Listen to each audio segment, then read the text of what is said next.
Made from the same amandla we had celebrating our first democratic election. We are made from the Nkosi Sikeleli Africa we proudly sang when we hosted the Soccer World Cup in 2010. We are made from the pride we experienced winning the Rugby World Cup for the third time in 2019. We are made from that combination of confidence, brains and determination when Zozibini Tunzi became the third South African beauty to win the Miss Universe title in 2019. We are made from that orange onion sack we used for exfoliation and the strong cloth of Ubuntu that we carry with us everywhere we go. No matter where you are in the world, it is South Africa that makes you who you are. Sign up to globalsouthafricans.com today and connect, because it is South Africans who know South Africa best.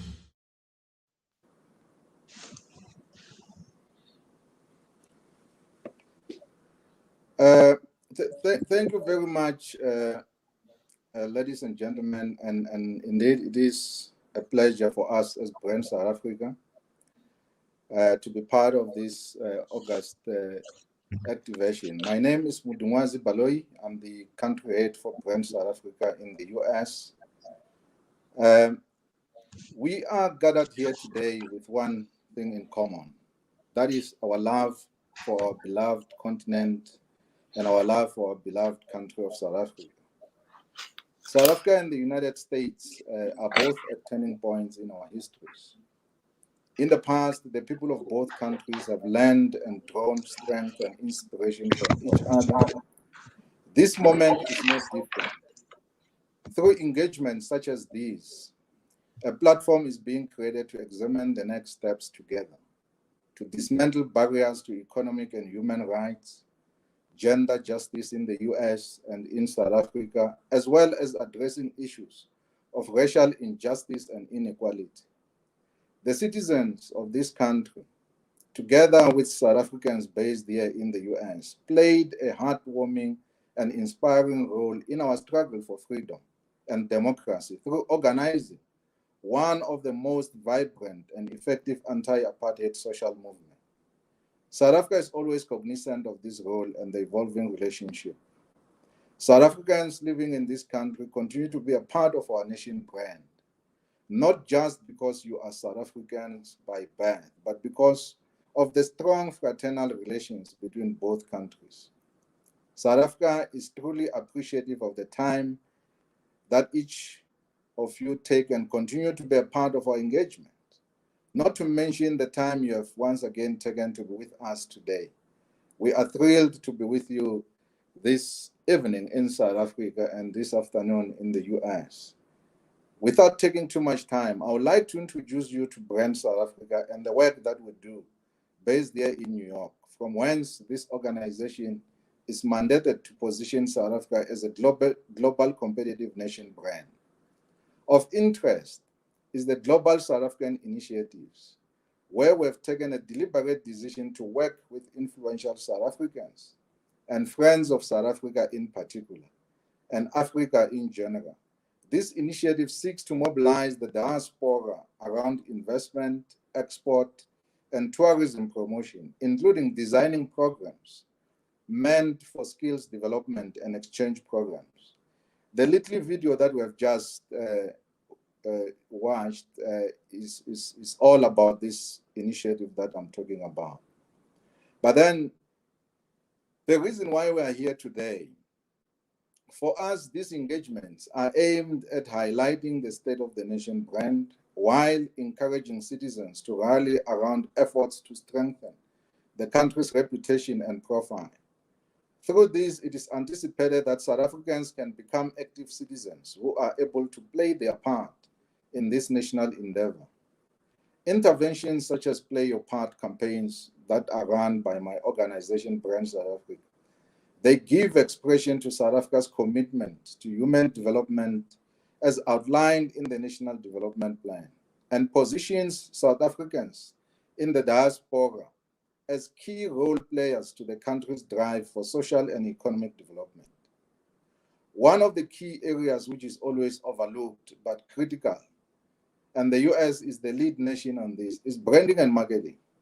This speaks to the core work of Brand South Africa with respect to changing perceptions on how we are perceived and reported on in this country. And indeed, the missing piece is the participation of yourselves in flying the South African flag in your respective areas of pursuit. I would also like to speak a little bit about Soweto uprising, which is at the center of our discussions, and the role that a modern day youth need to play. Soweto uprising not only serves as a reminder of the selfless bravery of our youth 43 years ago, but also reminds us that actions motivated by yesterday, taken today, set the course for the tomorrow. If one is bold enough, one can change not only the course of history, but the course of the future. To understand the June 1976 generation, one needs to understand the political mood of the time. One, the announcement by the then Minister of Education, Dr. Andries Trainer, that black students will learn in Afrikaans, sparked what will become the bloodiest uprising in history of South Africa. It was only a spark because the socio-economic conditions of black people were already appalling. It was also the time of the implementation of the Bantustan policy that led to the so-called independent states of Transkei, Botswana, Venda, and Ciskei, a decision that was nothing more than the balkanization of black people along ethnic lines.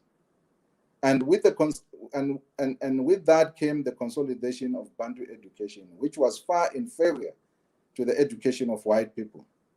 The Soweto uprising forced many young people to exile and swell the ranks of the African National Congress, which is the ruling party, basically, in the South African government today, thereby putting the struggle against apartheid in high gear. However, one would like to ask a question to say, how did the June 1976 generation lead an uprising that changed the face of resistance against apartheid? To understand this, one needs to ask a question. There is a book by Frantz Fanon who stated that each generation must, out of relative obscurity, discover its mission, fulfill it, or betray it. At that time, they discovered their mission, which was to liberate the people of South Africa, and decided to fulfill this mission rather than betray it. And out of that Soweto riot, Soweto became an international name known for its uncompromising and determined purpose to overthrow the apartheid regime. So the activists of today should be formidable learners who read, who listen, who write, and constructively reflect all the time. Their acquisition of knowledge should be broad, spanning the humanities and social sciences, as well as science and technology. The modern day youth should have a global mindset instead of a narrow nationalism, as we are witnessing in the world today, even on matters such as availability of vaccines. In South Africa, we've come to the realization that our economic fortunes are intricately linked to those of the rest of the African continent and the world in general. We can achieve all this by demanding good education, which is precisely what our youth fought for in 1976. But seeing that we'll also be addressing leadership and entrepreneurship among the youth, I would lastly like to leave you with a quote from former President Mandela, who said that sometimes it falls upon a generation to be great. And I'm saying here, you can be that generation, as President Mandela said. So you have the chance to change the world much more significantly than the youth of yesteryears. Remember, we do not have a choice on these technological developments that actually have surrounded us. It is the world we live in. And the youth of today live in a different set of circumstances. You have to deal with coronavirus and many other pandemics that have befallen the world. And for us tonight, we have invited two illustrious ladies. And it is indeed lovely to have you on this platform, Lindiwe and Nichelle. And thank you for agreeing to allow us to dig into your leadership DNAs. Lindiwe, ladies and gentlemen, has defied many odds. She has dominated the political scene as a young woman in an environment that was white male dominated in the official opposition party in Parliament of South Africa. She rose through the ranks to become the leader of the official opposition party in Parliament before she resigned to go back to academia. She demonstrated to all and sundry that young people are not tomorrow's leaders, but leaders of today. Lindiwe is now a co-founder and CEO of Apolitical Academy, which she uses to raise young leaders with a hunger to make a difference. So we feel honored to have a powerhouse, a change maker, who has mastered her craft, who uses these different platforms in her life to serve others as a pathfinder and a community builder. But to help us also draw out insights and valuable nuggets from our guest is another illustrious and a notable achiever in her own right, none other than Nichelle Gainey, who is a founder and CEO of Silverstone International. She is a philanthropist, investor, and an entrepreneur with over 20 years in sports management and marketing. She is a global citizen of note and has been to 38 countries in Africa out of the 54 countries that we have, and has worked on 4 FIFA World Cups, including 2010 South Africa. Ladies and gentlemen, I give you over to Nichelle and Lindiwe. Nichelle, it's your turn.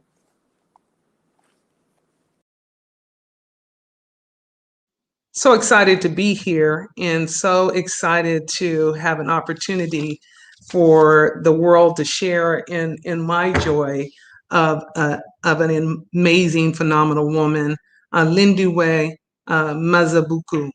And going forward, Lindiwe and I are now fast friends, and I will refer to her as Lindy throughout this interview. I'm excited. So we all know Lindy. Mandela is one of the greatest leaders in the history of mankind. And I will refer to him as Madiba, since I had an opportunity to meet him years ago in my opportunity of working in the 2010 FIFA World Cup in South Africa. So as we kick off, one of the things he said, if you talk to a man in a language he understands, that goes to his head. But if you talk to him in his language, that goes to his heart. So can you tell us today, with all the viewers, Lindy, what is your love language? So thank you so much, Nichelle, first of all.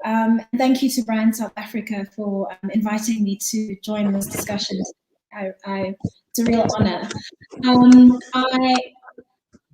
I'll answer your question in 2 ways. So this is that my mother tongue is Zulu, so that's my natural language. But my love language is definitely quality time. I think the love language that I like to receive is quality time, and the love language I love to give is acts of service. Yeah, those are my 3 languages. 1 spoken, 2 based on love. And I think that's a language, Lindy, that we all understand and we all embrace. So thank you for sharing that. As we get into some of the questions, so our listeners and viewers can really get a sense of, what you are, who you are, and how you became Lindiwe. So the first question I have for you is, you have chosen to spend a great deal of your life understanding, protecting, and being the voice of a new generation of South Africans. Why is this so important to you? So the number one reason it's important to me, not just in South Africa, but throughout the continent, is because young people are the majority and are the most underrepresented group in Africa. There's an oft-stated statistic about how the average age of a head of state in Africa is 70 or 68 years old, but the average African is age 19. And we have people in representative politics on the continent who come from a completely different generation, a different time, a different era, who cut their teeth in politics during the Cold War.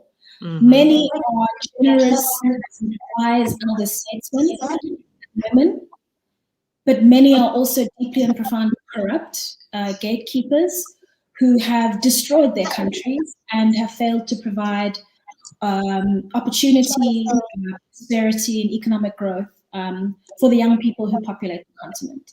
So, by 2030, there's a calculation that a quarter of the young people on the planet will be from Africa. It's a huge number. Yes. And and so unless we can sort of start to turn the corner and build a cadre of representative political leaders in Africa who look like and share the experiences of the majority people on this continent, we're going to continue to be led in the wrong direction by the wrong people. That's why I'm so passionate about this. Well, that's a great passion. And as you talk about building political leaders, it's going to lead into my next question for you is, let's go back to the mindset of the height of apartheid during the Soweto uprising of the youth, when you were just only an adolescent. Walk us through what that must have looked like through the eyes of a young girl. It is still unheard of for, even today, even then, for a woman, especially a little girl, to venture into activism. So tell us a little bit about what that journey was through your eyes and what propelled you to continue to go forward.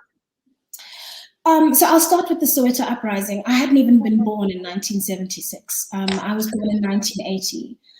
So it's something my older siblings would have lived through, and certainly my parents would have remembered. My parents went into self-imposed exile in Swaziland before I was born. So they would have been watching the events in South Africa from a distance.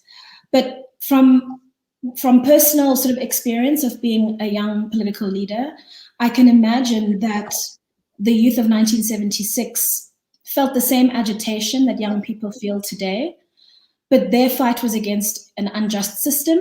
And I think the youth of today have to fight against unjust outcomes. So we may have achieved political freedom, but we have yet to secure economic freedom, freedom in terms of gender-based equality, freedom in terms of opportunities to access education and to live the life that we choose because of so many economic, political, and other constraints on our growth and our development. So I wholly identify with the notion of young people as activists, and often it's talked about as though it's incredibly unusual. But the truth is, whether it's 1968 in Paris and in San Francisco, or 1976 in Soweto, or 2021 in Swaziland, where protests are taking place as we speak. Young people have always been at the forefront of change, whether or not they held formal authority. I entered politics. I was 27 years old when I first joined the official opposition as a member of staff. And I did it with the intention of working sort of behind the scenes. I had become frustrated with the fact that we only had one major political party in South Africa, and that when it did not deliver as it should, we had no alternative. So I went into opposition politics largely in order to be a part of the change I wanted to see. What happened was, over a series of successive years, I would see people more senior than myself who were doing not such a great job at leading the organization I was a part of, whose speeches I would write and whose press statements I would produce, but whose leadership I didn't believe in. And I started to think, alongside a number of young people in the party, that perhaps we could do a better job ourselves. So in 2018, I raised my hand at the suggestion of some of my colleagues who were doing the same thing. We raised our hands and tested parliamentary seats in our respective provinces. And I was elected in 2009 at the age of 28, or I just turned 29. I later ran for the opposition because again, I felt like I was doing a lot of hard, heavy lifting as a member of parliament and as a national spokesperson of my party to try and represent what could be the next government of South Africa in a way that was transformed, in a way that was inclusive, and in a way that was the party's liberal democratic roots. And some of my colleagues were not on board that train. And I didn't have an organization that could elect me to parliament, but couldn't elect me to leadership. So I ran and was successful in the internal leader of the party, and moved from being just a voice of the party to having power within the organization. The ability to policy directions, the ability to influence choices about the issues we took an interest in, the people we represented, the policy positions that we took. Huge reason, and I'm quite unapologetic about this fact. You know, that as young people, we see not only to occupy positions, you know, support the status quo, but to be transformational.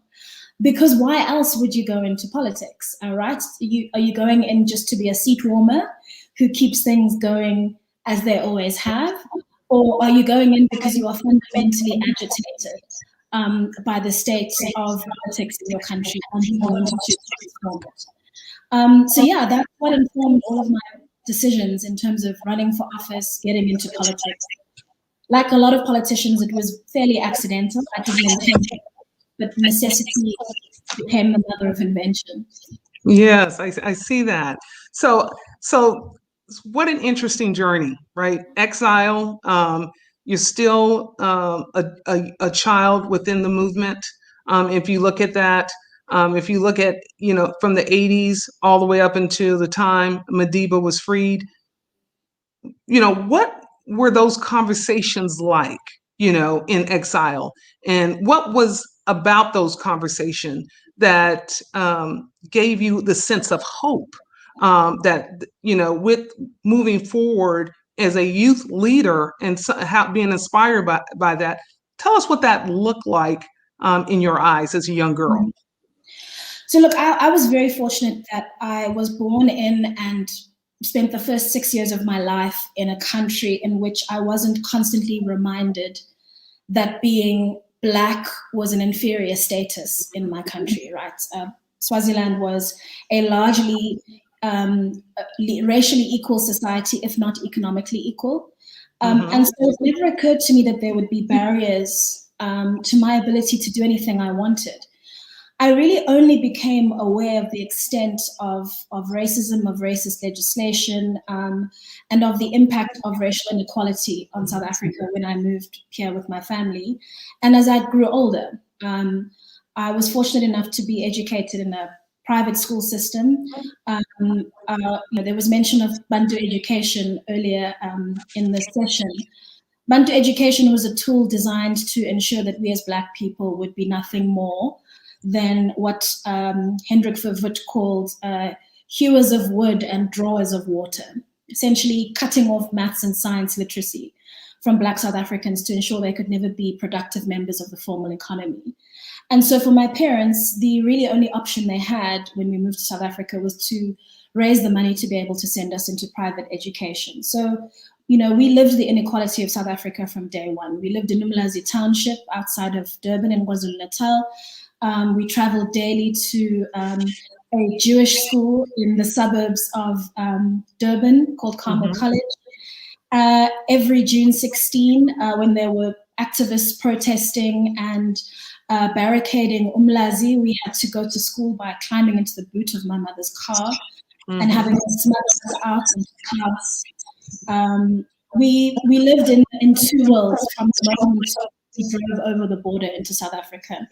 And that's really been the experience that informed both my politics and my ambition. I was fortunate that the seed of ambition was planted in an environment where I didn't have to feel inferior or feel as though I was not entitled to put my hand or to be seen or be heard. So that by the time I took the decision to get into politics, It was a perfectly logical thing. I could express myself, express my disillusionment, express my disappointment, and express my desire for change without any sense that I didn't belong there. It's not that it was easy. There were lots of barriers, lots of people pushing back against having a young Black female leader. Absolutely. Position, but having being brought up in two very different worlds enabled me, I think, to see more broadly, but to have a sense of confidence within me that I think South Africa might have ground out of me if I had been raised here from a very young age. Wow, exciting, very, very impactful. That's why in listening to you, and I hope all the young leaders globally and also in the diaspora understands that failing is not an option. And you talked about that through why that would not be an option in your life, through the surround and supported system of family and believing in something and fueling you to not give up. So I'm going to turn it a little bit, Lindy. If you were not a youth activist, what would you be doing now? And how has the principle of Mandela Way inspired you? I would have been a musician. I was a musician up until about the age of 22, 23. Mm-hmm. My intention was to pursue a career in classical music as a conductor, but I didn't have the money and my mother couldn't raise the funding for me to go and study at my preferred school, which was in the UK, Music Conservatory.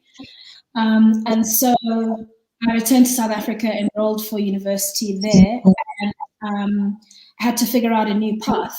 And it happened around the time of September 11, when I think we all became increasingly politicized, Yes. both globally and domestically. And it started to occur to me that that there were challenges to be addressed at home that needed my input. So no, if I hadn't got into politics, if I hadn't taken this accidental detour, I'd be conducting probably liturgical choirs in Europe or here in South Africa. Oh, wonderful, wonderful. And no doubt you would not, no doubt that you would have been fantastic at that too. So as I was talking to you, in reading your bio, and I wanted to kind of, for you to talk about some of the things that people can't find. You have so many accolades and commendations. If Mandela was alive today, what do you think he would say? About my country or about me or to me?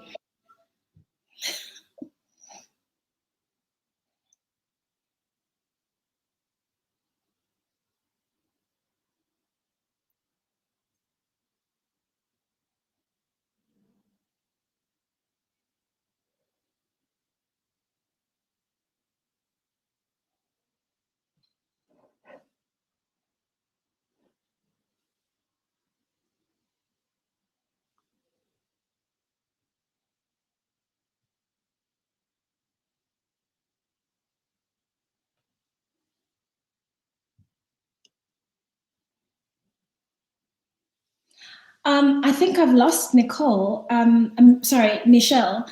So I'm going to go ahead and answer her question while she reconnects to the chat.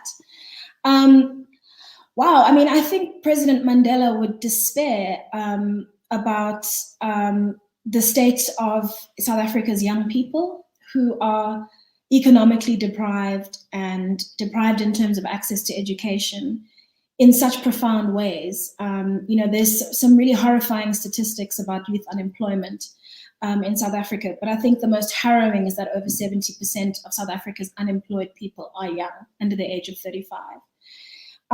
It is almost a sentence to oblivion to be young in South Africa today. Young people can't get on the employment ladder. They don't have opportunities to start their own businesses. They've been failed doubly by apartheid's education system and then failed experiments in education under previous administrations in the country. And their prospects look dire, more and more dire with every passing day.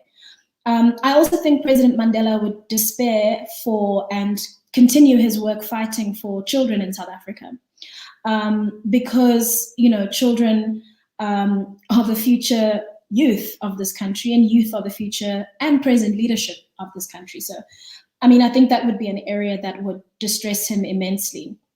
I never met President Mandela myself. He was in Parliament a few times when I was an MP, but I never got to meet him personally. And so I don't know what he would say to me. What I do try to do, though, when I think about President Mandela, is think about him as more than just the kind of saint that we have a tendency to portray him as. I try to think about what a complex history and complex background he has. He was a tall and beautiful prince from the Eastern Cape. He was a lawyer. He was the founder of the ANC Youth League, a leader who stood up, at a young age to step up to the leadership mantle within his own political party. Yes, he was a political prisoner. He was also an astonishingly brilliant orator. He was also a boxer, an athlete. So there's just so many sides to President Mandela that I think it would be difficult for me to articulate necessarily how he would respond to me individually.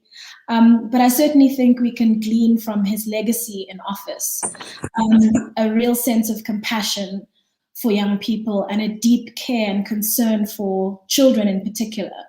And a belief that in order to build a sustainable future in South Africa, the futures of children in particular need to be secured.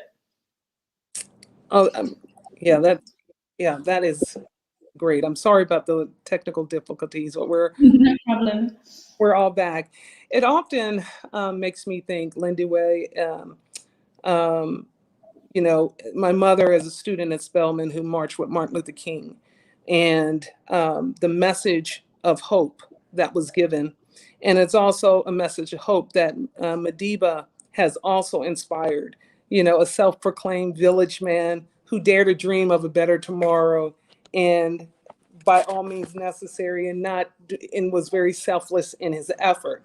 So when you talk about being South African, what does it mean to be South African?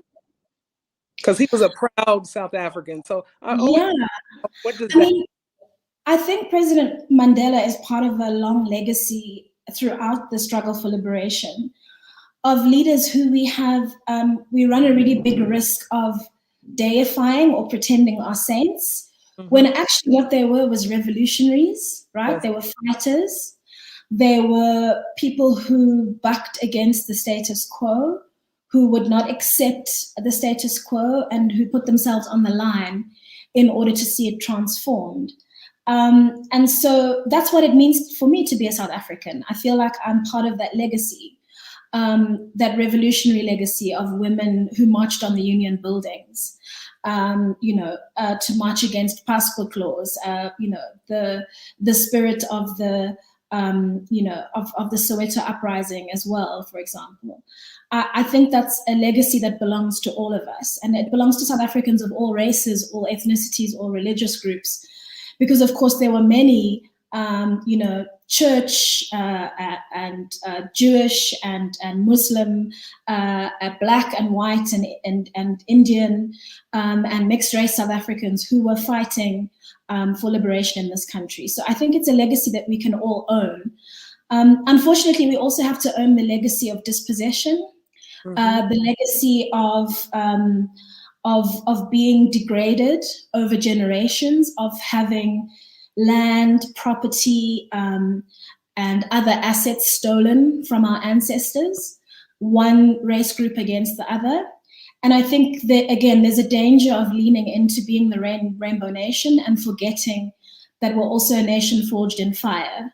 Yes. And that forging process isn't over. There's still a lot of work to be done to undo that legacy of dispossession, of racial discrimination, of violence, deep and profound levels of violence, of trauma that underlie the South African experience. So I try to celebrate the good while remembering that the bad still remains part of our fabric, and we still have a long way to go to unstitch it from our identity. Yes. And you know what, Lindy, we can talk about that forever, because that's one fight that you don't share alone, right? If you look at globally and what has happened, that we all during this time of COVID have witnessed, but we don't have enough time for us to get into that. But I would love for us to talk about that in another time, to get back together. So as we pivot a little bit due to time, away from the great Madiba, who I love dearly, let's talk about June 16th. Having the attention of a global audience, what do you want people to know about the sacrifice of the youth at that time? I mean, I want them to know that we wouldn't be here without them. The people who sacrificed their lives. It's really harrowing when you read how old or how young people like Hector Peterson were. Yes. Hector Peterson was 12 years old. He had not even reached teenagedom, right? He was a child, a baby. And to remember how much courage it must have taken for young people who were pre-teens to march against an oppressive, repressive government that was committing a crime against humanity. I mean, it's an extraordinary thing. And so that for me is the most, I think, powerful memory that I have, or the most powerful impression that I take away from the Soweto uprising in 1976. It also means that we have really got nothing to fear in terms of stepping up. It cannot possibly be as bad for us if we step up in the same way as it was for 12-year-old children who were shot by the police for marching for the right not to be taught in a foreign language that was foreign to them. So I do think, I think that's the most important thing that young people today can remember. And I think they do remember it. I think young people in South Africa do understand that change in this country, or the improvement of their lot in this country, isn't going to come magically by just sitting and waiting. I think they understand the need to stand up. But I think the most important memory and lesson we can take from 1976 is that they opened a door for us that wouldn't really be available to us. We can now fight for political representation. We can take up leadership roles.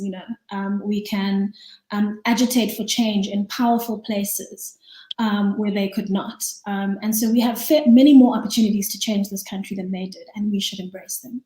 Oh, that's fantastic. Yes. So how has, and I would be remiss if I didn't ask this question, how did sports play a big role within the movement for the youth? And what was the significance around the stadiums at that time? I mean, so I wasn't alive in 1976. I don't want you to feel like you were alive. I'm just saying, as you were a teenager, right? Because even Madiba was not released from prison, so you still lived in an era where you were not free from apartheid. So I want you to talk about not so much focusing on 1976, but let's talk about transcending in the remembrance of 1976 that has that inspire you, right, to be who you are today. So look at that, and that's why I was asking. Sports was very significant during that time, right? Yeah, and there were certain things you could attend, and there were certain things you could not. So, and it could not be anything that inspires you, but as someone who has a significant sports background and has heard many, many stories from Robben Island, I always wanted to know, through the eyes of the youth, how was sports a role during that movement? And let's not much focus 1976, but you were in the movement as a youth. So let's talk about you in that time in the movement. Did it play a role? I mean, I think the absence of sport, certainly in the 80s, played a big role in politics. It continues to play a role today in our social movements. I mean, I think you will know from probably growing up during a similar period Yes. that South Africa was isolated by sanctions from the rest of the world. And so South African sports teams were not allowed to tour. Cricket teams could not play at Lords or tour New Zealand and Australia. Rugby teams were not allowed to, participate in the World Cup because of the courageous decisions taken by countries that were willing to level sanctions against the apartheid government in South Africa. By taking away something which was probably a very powerful tool of organizing for the oppressor, which is, certain sporting codes. But also at the same time, there were thriving, communities of Black cricketers and Black rugby players in parts of the country like the Eastern Cape, then called the Transkei. Obviously, football, South Africa's own Premier League, grew out of a deep passion that South Africans have always had for football. So there's no question that sports has played a huge part, I think, in the growth and development of South Africa as a nation. But I think one of the most powerful ways in which that took place was when the world stood in solidarity with us and recognizing that we were a nation of deeply talented sports people in multiple sports codes, cut us off when we were still being governed by an illegitimate apartheid government, in protest of that government, in order to ensure that we could do things post-liberation, like win the Rugby World Cup 3 times, like participate in the African Cup of Nations, like host the World Cup. Absolutely. These are milestones that have bigger meaning precisely because of the way in which we were excluded as part of the struggle for liberation. Wow. So the reason I asked, because there's a lot of similarities between you and I. Maybe a decade of an age barrier, but there's a lot of similarities. And for many people around the world, sports played an integral part of how we got through civil rights discrimination. And what I saw as a spectator and someone that worked in the inner circle and looking at the Orlando Stadium and nestled in Soweto, you couldn't help but to resonate with pride of the feeling that what that monument, what that structure means to so many young kids in that area. And it has a way of transcending and instilling and invoking hope within each and every one, that kept people moving to see that there's going to be something great. And for a country and for the continent to host such a major event, that was definitely groundbreaking and, to me, Pulitzer Prize winning, right? So I can go on about that and all the leaders that dared to believe. And I remember many people, when we hosted the World Cup in 1996, said it would never happen. All the way up into kickoff, all the way up into Madiba going to the end. I just think to be proud of. And as Europe and Americans look at is a large population of your tourism dollars, that is definitely something that people recognize when they come to your country. So tell me what you considered, in listening to you and your activism, tell me, what do you consider your greatest accomplishments? So, I mean, I would be tempted to think about sort of some of the barriers I overcame in politics as important achievements at the personal level. I'm just one person. I'm far more proud of having been able to share in the growth and development of future political leaders. And I say future, some of them have already transitioned into the public service and are working in public institutions all over the country and all over the region. That is so much more powerful than anything I could have done on my own. Because the purpose of what I do, supporting a new generation of political leaders in SADC and hopefully in the rest of Africa in the future, is about making sure we multiply, right? That the spotlight isn't just on one person. that the pressure to make sure our countries succeed isn't placed on one person, with the label of icon or whatever, but that we have a massive supply side of talented, intelligent, compassionate, young African leaders who can form the current and the next generation of political leaders, of civil servants, and of all kinds of other leadership in the public sector. So I think there's no question that that's my proudest achievement. 150, then 200, then 300 public leaders is better than just one. Oh, that's great. So in lieu of time, I'm going to have a little fun with you. And so we can get to the end of what everyone is waiting to hear, what you're up to. But before we get there, if you had an opportunity to have a dinner party with 5 people, limiting 2 from South Africa being women, who would you bring to the dinner party? And who would you bring if you had a chance, of someone you can bring back to life, or who would you choose who are currently with us now? Wow. So I'm always just incredibly moved by how South Africans have a disproportionate, compared to our size as a country, influence globally. There are South Africans lurking in every English-speaking country and most non-English-speaking countries all over the world, doing incredible things. When I was at Harvard, I met Margaret Marshall, who was the Chief Justice of the Massachusetts Supreme Court, who presided over the legalization of same-sex marriage in Massachusetts. It was the first state in the United States to legalize same-sex marriage. Margaret Marshall is South African. I have met people who are leading elite schools, who are participating in really complex sporting codes. We know of all of our famous South Africans, Trevor Noah, Charlize Theron, Elon Musk.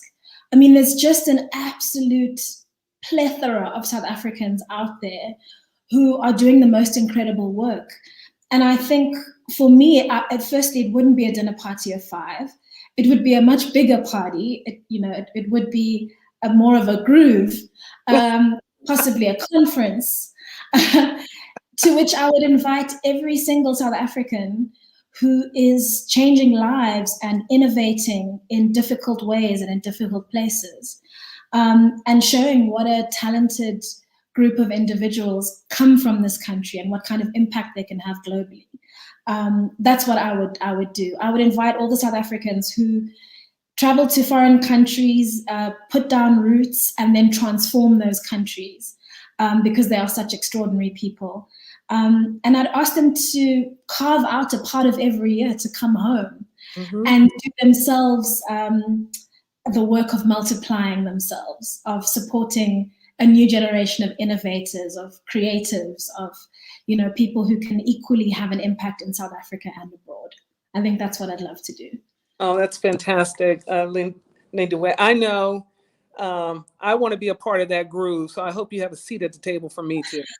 Absolutely. And there'll be wine, more wine than you can shake a stick at, all from the Western Cape and every other winemaking region in the country. Absolutely. Oh, that's fantastic.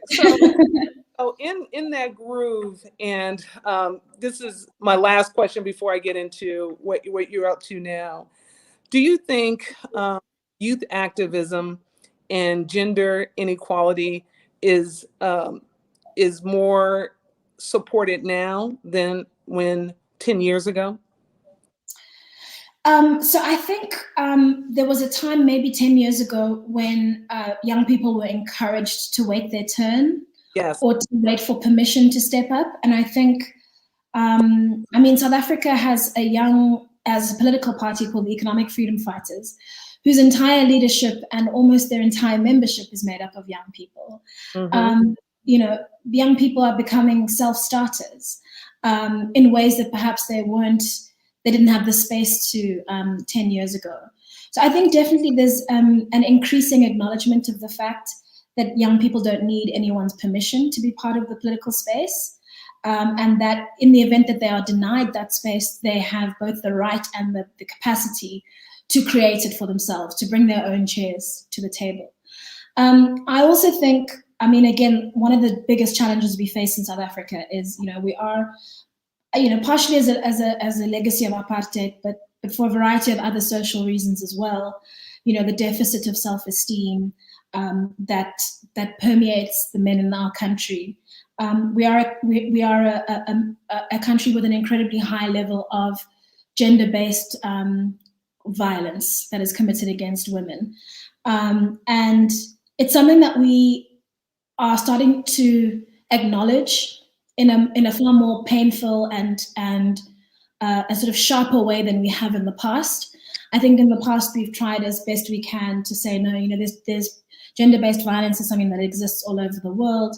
I think we're finally starting, through the work of gender-based activists in the social movement space in South Africa, we're finally starting to face up to some of these challenges, what their causes are, and what the most effective solutions are, and what the best interventions are, both to ensure women's participation in the economy, but also to ensure that women have an equal place in society, right? That they're not seen as second-class citizens, that they have bodily autonomy, that they have, family planning, fertility autonomy, that they, have full autonomy over their bodies, over their minds, and over their, ability to do what they want when they want in this country. And I think it's a major challenge across Africa to build that culture of gender equality, especially when we're often told that our African customs put women in a particular place and men in another place.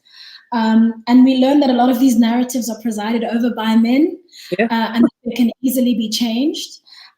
So yeah, there's a lot of work to be done, but I think we are definitely a lot further along than we were 10 years ago in terms of acknowledging these challenges and starting to have serious conversations about what it takes to address them.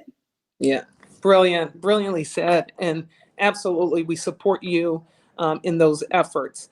One last question, even though I have about 10, I want to ask you, Lindy, you are just a phenomenal person to interview. So this one question I want to know, and I think many of the listeners want to know too, tell us what you are up to now. So I'm the co-founder and CEO of Apolitical Academy. I'm the CEO of Apolitical Academy in Southern Africa, but Apolitical Academy is also a global movement to support new generation political and government leaders in regions around the world. So we run fellowship programs in different countries, different groups of countries. In Europe, we're starting a program in Latin America this year. We have one in Southern Africa, one in Eastern Europe, etc., and a global program as well that supports emerging leaders in groups of 25 at a time through a very, very intensive 9-month, 7-weekend leadership program that operates at sort of the executive master's level. And the purpose of the program is to fill a gap in the political training of public leaders. You can go to medical school, you can go to law school, you can even go to business school. You cannot go to politics school. There are departments of public policy. I went to the Harvard Kennedy School, but that's a school of public policy. There are very few schools that are focused on training politicians, not only in their quest to be elected into office, but also enabling them to be effective political leaders once they're in that space.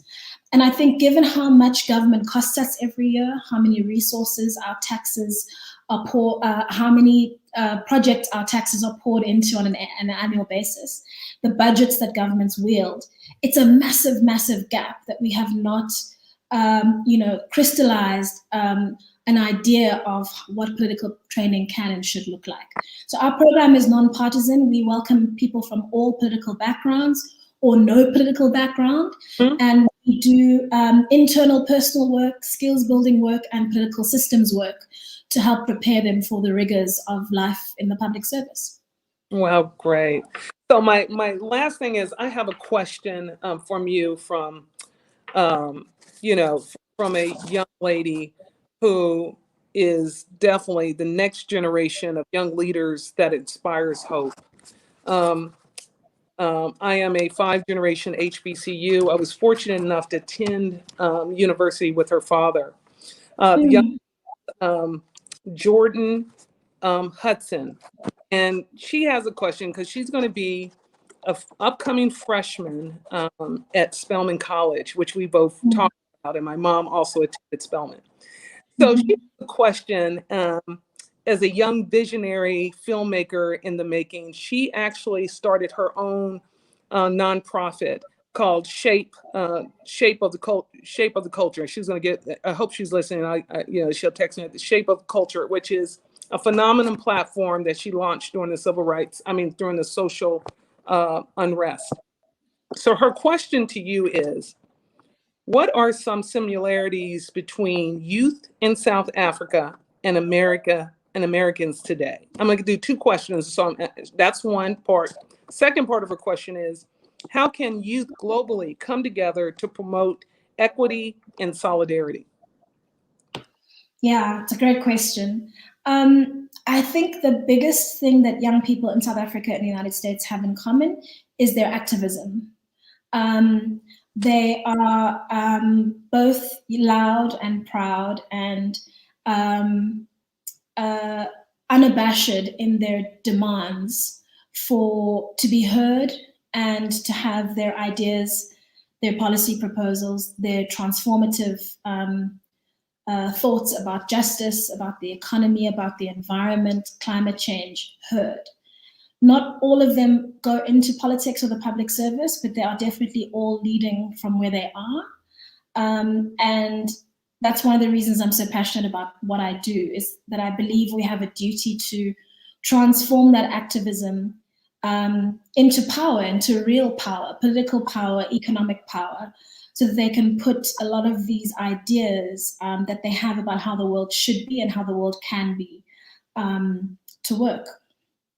Could you repeat the second question for me? Yeah, her second question was, how can youth globally come together to promote equity and solidarity? And she's upcoming freshman at Spelman College. So youth have something we never had, which is technology. Yeah. And we've seen how technology has become a tool for nefarious, right-wing, divisive, and authoritarian political actors all over the world. It's time for a backlash which embraces technology as a tool for organizing. So unlike us, who had to travel, board a flight and travel to the other side of the world, and then call home from a call box that we put coins or phone cards into in order to remain connected to home, young people can convene online, they can organize online, they can build tools and platforms with which to scale their voices, scale their demands, scale their fundraising efforts, scale their support for certain causes. I think Greta Thunberg is a great example of something like that, where one person in Sweden, in Northern Europe, can start a movement that ricochets throughout the planet and sees children all over the world, taking to the streets on Fridays in protest against the failure of governments to address climate change. And I think a big part of that is technology. And so I think as young people think about how to organize across borders and across divisions of difference, they really do need to, as digital natives, embrace the wonders of technology and start to use them as tools for good, where some have used them as tools for bad. Well, that's fantastic. And I know I'm going to close out with this last question. Liddy, you are such a beautiful soul, and listening to you today has left me yet even more inspired. What work, the work that you have, that you're doing, you're still doing, we welcome you when when we're all able to move forward and travel, that you'll have a chance to come to the US and visit our HBCUs, our historically Black colleges and universities, and meet women like Jordan Hudson, who is inspiring her generation, and that's going to be releasing a film in the fall that I would definitely make sure you have a part of that. And we still have a lot of work to do. And so we're going to leave with the video of Brand South Africa with Debo, and I will see you in just a bit. And thank you everyone for listening in to an amazing conversation that provoked, and I hope provoked change, and also continue to continue to keep you also inspired. Thank you so much, Lindiwe, for being a part of this discussion. Thank you very much, Nisha. Thank you. No one forgets where they come from. It's where we come from that makes us who we are. We are made from the same amandla we had celebrating our first democratic election. We are made from the Nkosi Sikelel' Africa we proudly sang when we hosted the Soccer World Cup in 2010. We are made from the pride we experienced winning the Rugby World Cup for the third time in 2019. We are made from that combination of confidence, brains, and determination when Zozibini Tunzi became the third South African beauty to win the Miss Universe title in 2019. We are made from that orange onion sack we used for exfoliation and the strong cloth of Ubuntu that we carry with us everywhere we go. No matter where you are in the world, it is South Africa that makes you who you are. Sign up to globalsouthafricans.com today and connect, because it is South Africans who know South Africa best.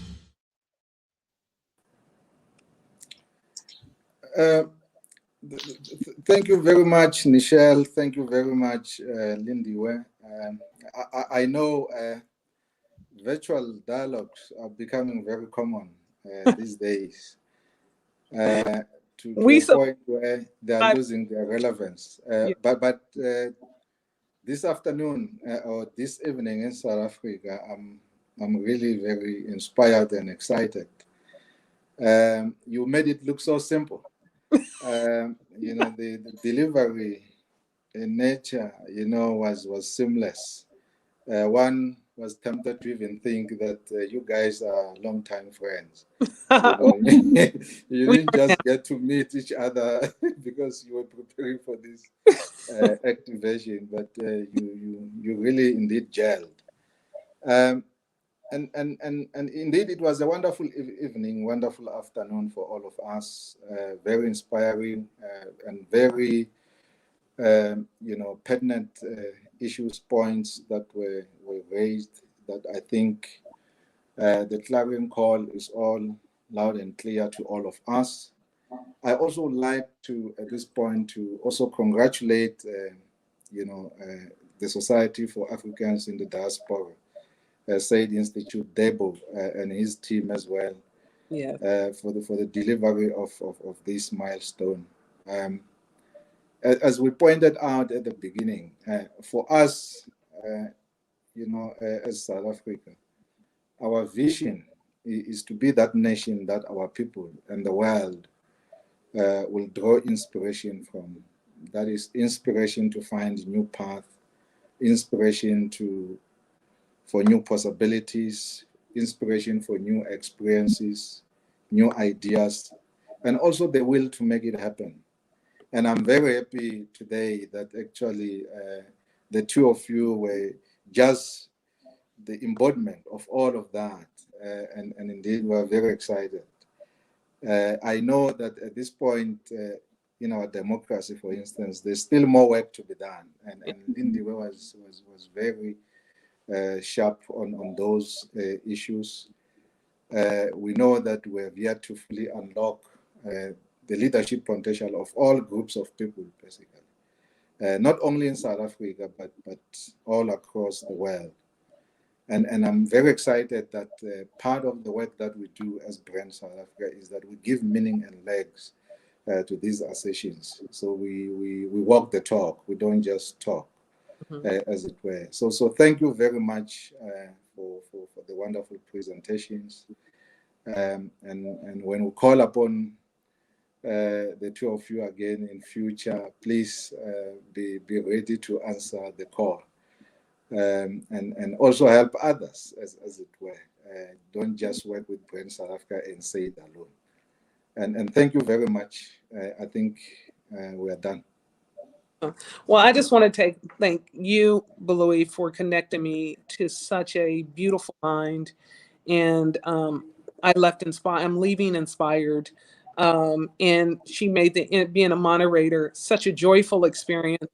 I'm sure many people were envious of that, and I just cannot wait for us to collaborate on some future things, Lindiwe. So thank you so much for bringing us all together in the midst of my technology snafu. My computer just died on me, and I didn't realize I didn't have my charger, and all my team didn't. They had iPhone. I mean, they had Apples, and I'm still an old dinosaur on a Mac, on a Word, and so I'm like, so thank you so much, Balui, for getting us connected in, and Lindiwe, for that as a professional. So thank you. Thank you. It was really wonderful talking to both of you. Thank you very much for the invitation. Okay. Thank you so much. All right, thank you. We're not going to detain you for long. I know you've got a deadline to make. And I'll look forward to reading that